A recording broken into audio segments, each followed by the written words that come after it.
Hey everybody. So, let's say that you went back in time and there was a copy of you and the real you, the you are right now. Would you have the courage to go up to yourself and tap your shoulder and say, "Hey younger me, what the hell are you doing?" Let me tell you a story. And before I tell this story, I want to answer that question. Yes, I would ask myself, what the hell am I doing? There's been instances in my life that without any rhyme or reason, I just do these things. So a key example would be not studying for a test. Obviously I want the good grade, but really gonna get the good grade if you don't even know the material? So let's kind of backtrack away from education and what you would want to do and who you were as a person.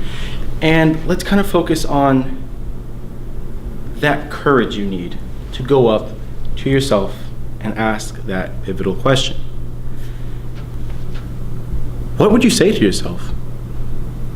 Would you think that the copy of you would just stand there in awe and be like, "Who are you? You're not the real me. I'm the real me"? Or do you guys think that you would have a deep heart-to-heart conversation on why the old you should do these things because you've been through it before? And I think it's that courage that you need in order to innovate. The talk today is going to be about innovating. A lot of people throw it around, whether you're an up-and-coming entrepreneur, whether you're an angel investor, or even a professor in a business class. Innovation is a word that's often thrown out, and a lot of people might not know exactly what it means.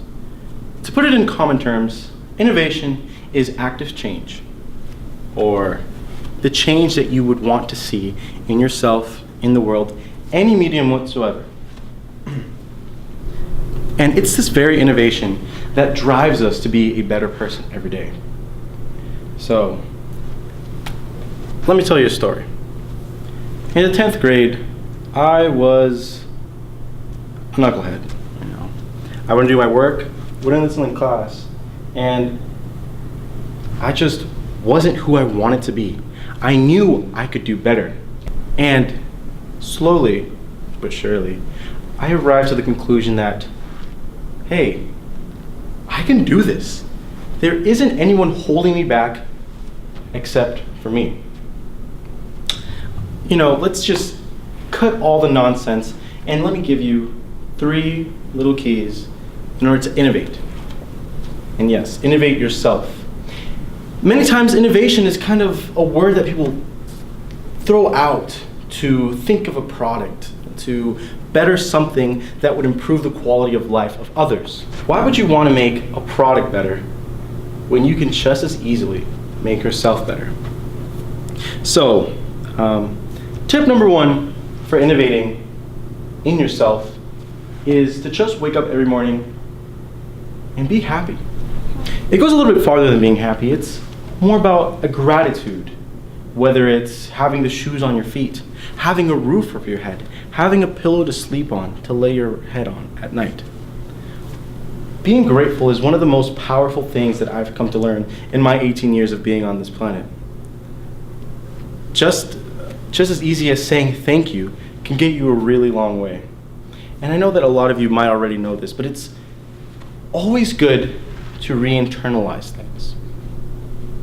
Sometimes things go in one ear, go out the other ear, and I'm not saying that that's what the case is, but hearing it, and hearing it from someone else, someone that isn't exactly close to you, may sometimes yield a more productive result.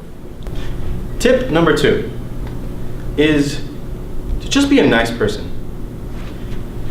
By a show of hands, how many of you guys like nice people? Someone who actually goes up to you, takes an interest in learning your name, and says, "Hey, thank you, Jana. Hey, thank you, Dr. Brunch. Hey, thank you, so-and-so." Of course, gratitude and being nice may go hand in hand, but these concepts are not the same. To be someone who is nice is to be someone that when people see you come into the room, their face will light up. And being nice goes just farther than commonalities and mannerisms, but it's genuinely being a person who just likes to be with other people. And now for my last tip, just to make things a little bit more digestible. The third tip to being an innovator with yourself, or being an innovator of yourself, is to never stop pursuing what you want.